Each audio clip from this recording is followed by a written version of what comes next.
wacan oo wanaagsan daawadayaal ku soo dhawaada wararkii ugu dambeeyay oo idin haya calanka TV qodobada aad ku daawan doontaan wararkeena habeenimada waxaa kamid ah taliyihii hore ee ciidanka booliska gobolka Banaadir Saadax John oo sir badan fashiliyay kadib markii uu shalay ku guuleystay kursiga tirsigiisu yahay hub 248 Saadax John ayaa xog sir ah banaanka soo dhigay isagoo sheegay heshiis dhex maray isaga iyo madaxweyne Farmaajo iyo waxyaabaha ay ku heshiiyeen qaabka heshiiskaas u dhacay iyo waxa uu ku saabsanaa maxaa kamid ah hadii madaxweyne Farmaajo soo laabto in Saadax John laga dhigi doono taliyaha ciidanka booliska dowladda federaalka ah ee Soomaaliya oo codkiisa ku bedelo doono maxaa sidoo kale ka jira in madaxweyne Farmaajo uu qorqor wakiishay inuu soo saaro Saadax John ayadana meesha laga ceeriyay gudoomiye ku-xigeenka aqalka sare Abshir Bukhari iyo madaxweynaha dowladda Kenya Uhuru Kenyatta oo qadka taraafik kula hadlay ra'iisul wasaaraha xukuumadda federaalka ee Soomaaliya Injineer Roble maxay ka wada hadleen maxaa ka jira in qaadka iyo arrimo la xiriira doorashooyinka ay ka wada hadleen iyo sidoo kale Roble oo la sheegayo inuu dhawaan u safri doono magaalada Nairobi ee caasimadda dalka Kenya qodobada kale aan yeeynana waxaa kamid ah dowladda Itoobiya oo dowladda federaalka ee Soomaaliya ugu mahadcelisay taageero ay sheegtay in dowladda federaalka ee Soomaaliya ay siisay iyadoo ka hor istaagtay arrin qatar ku ah dalka Itoobiya qodobada iyo kuwa kale oo xiisab badan ay kamid yihiin arrimaha doorashooyinka dalka halka siyaasaddu xilligan u socoto iyo waxyaabaha ka dhacaya maamulada qaar ee doorashooyinka ka socdaan ayaa in la wadaagi doona fadan daawada hadii ay tahay marka koowaad soo booqato channelkeena subscribe oo faragan balka si aad u noqoto daawadaha koowaad ee barnaamijyadeena madaxweyne Farmaajo oo awood ku buriyay qodobkii ugu cuslaa heshiiskii 9 Janaayo qodobkii ugu cuslaa ee ku jiray heshiiska 9 bishan ayaa doorashada ka gaareen madaxda maamul goboleedyada gaar ahaan kuwa tashiga qaran ayaa u muuqday inuu buray kadib markii ay ciidamada ku miimeen xiisadaha siyaasadeed ee ka socda dalka qodobka 16aad ee ku jiray heshiiskii golaha ayaa dhigayay in ciidamada ay dhexdhexaad ka noqdaan arrimaha siyaasadda kuna ekaadaan ilaalinta amniga dalka ciidamada waa inay dhexdhexaad ka noqdaan arrimaha siyaasadda kuna ekaadaan waajibaadkooda ilaalinta amniga dalka iyo dadku una hoggaansamaan dhammaan shuruucda iyo xeerarka dalka ayuu u dhignaa qodobkaasi burburka qodobkaasi ayaa waxa soo dedejiyay kadib markii madaxweynaha dalka madaxweyne Maxamed Cabdullaahi Farmaajo uu ciidamo xoog la geeyay magaalada Beledweyne si loola dagaalamo maleeshiya beeled ka aloosmay magaalada Beledweyne iyagoona diiday in madaxweynaha maamulka Hirshabeelle uu ka dago deegaanadaasi diyaarado siday ciidamo kamid ah kuwa gaarka u tababaran ee kumaandooska gorgor iyo kuwa booliska ee Haram Cad ayaa arbacadii laga dejiyay garoonka diyaaradaha Ugaas Khaliif ee magaalada Beledweyne diyaaradda oo siday askar gaaraysay ilaa 50 askari ayaa saakay ka ambaxday gudaha garoonka diyaaradaha Aadan Cad ee magaalada Muqdisho waxayna doos ugu degtay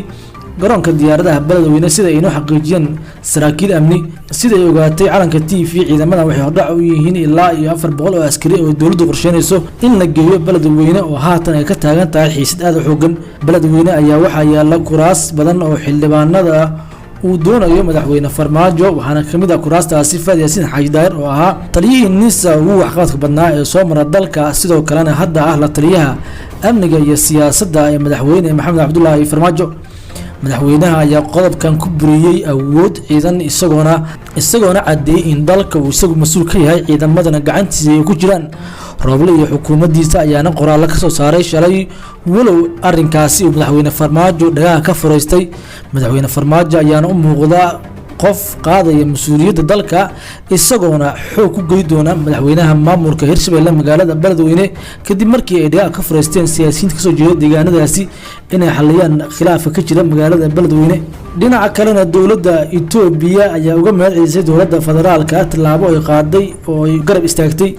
wasiirka arrimaha dibadda iyo iskaashiga caalamiga ah Cabdisaciid Muuse Cali ayaa kulan laba geesood ah la qaatay magaalada Addis Ababa ku yeeshay ra'iisul wasaare ku-xigeenka ahna wasiirka arrimaha dibadda ee Itoobiya Mukan Hassan labada wasiir ayaa kulankooda waxaa laga wada hadlay kor u qaadida xiriirka laba geesoodka ah ee labada dowladood iyo horumarinta iskaashiga dhinacyada siyaasadda amniga diblomaasiyadda iyo la dagaalanka argagixisada sidoo kale waxay aad diiradda ugu saareen howlgalka midowga Afrika ee Soomaaliya AMISOM oo ciidamada Itoobiya ee nabad ilaalinta ka ah qayb qaadanayaan iyagoona isdhaafsaday aragtiyo ku aadan horumarada iyo isbedelada siyaasadeed ee gobolka Geeska Afrika sida uu ogaaday calanka TV ra'iisul wasaare ku-xigeenka ahna wasiirka arrimaha dibadda Itoobiya ayaa dowladda Soomaaliya ku bogaadiyay wana mahadceliyay sida ay hore ugu garab istaagtay dowladda saaxiibada ee yihiin ee Itoobiya shirka looga hadlayay tacadiyada Itoobiya ay ku qabatay hay'adda xuquuqul insaanka ee qaramada midoobay. Soomaaliya ayaa dhawaan ka soo horjeestay in baaris lagu sameeyo xadgudubyada ka dhanka ah xuquuqul insaanka oo lagu eedeeyay dowladda Itoobiya inay ka geysatay gobolka waqooyiga ee Tigray tan iyo markii uu bilaawday dagaalkii qaraaraa ee qaaday dowladda Itoobiya. ugu dambeyn wasiirka arrimaha dibadda ayaa u mahadceliyay Damik Hassan iskaashiga xoogan iyo daris wanaagga kala dhaxeeya labada dal isagoo hoosta ka xariiqay sida ay Soomaaliya uga go'an tahay sare u qaadida iskaashiga uu saldhig u yahay ixtiraamka qaranimada madaxbannaanida siyaasadda iyo midnimada dhuleedka ee Soomaaliya iyo Itoobiya. dowladda Soomaaliya iyo Itoobiya ayaa waxaa ka dhaxeeya xiriir wanaagsan oo saaxiibtinimo iyadoo sanadihii dambe xulufo isku dhow noqdeen madaxweynaha dalka madaxweyne Maxamed Cabdullaahi Farmaajo iyo ra'iisul wasaaraha Itoobiya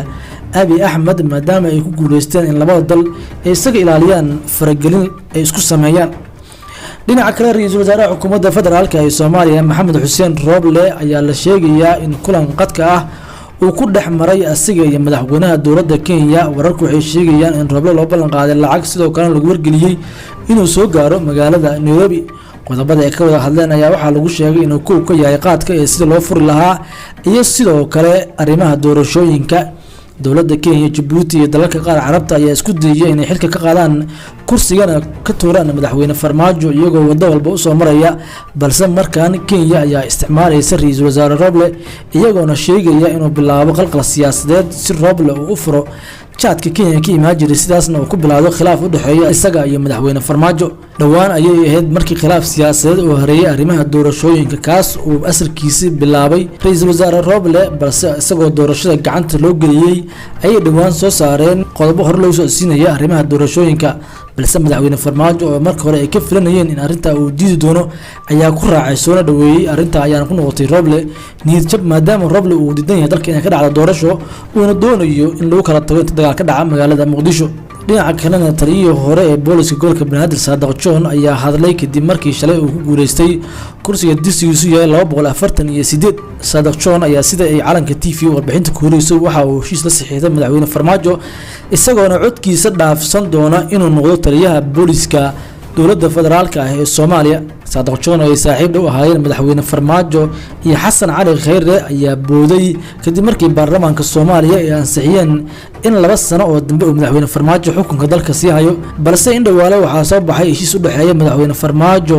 iyo xubnihii mucaaradka hogaaminaya ee ka tirsanaa dowladda sida Saadax John in dhacday iyo saraakiil kale oo ka tirsan dowladda federaalka ah ee Soomaaliya gaar ahaan dhanka ciidamada. madaxweyne Farmaajo ayaa Saadax John heshiis la saxiixday dhawaan kadib markii uu fududeeyay madaxweynaha maamulka Galmudug iyadoona kulankaasi uu ka dhaxay madaxtooyada dowladda federaalka ah ee Soomaaliya ee Villa Soomaaliya. haddaba halka waxaa inooga wararkeennii habeenimo fadlan daawada haddii ay tahay marka koowaad aad soo booqato calanka TV subscribe oo furo gambalelka si aad u noqoto daawadaha koowaad ee wararka aan sida maalinlaha u soo gelino.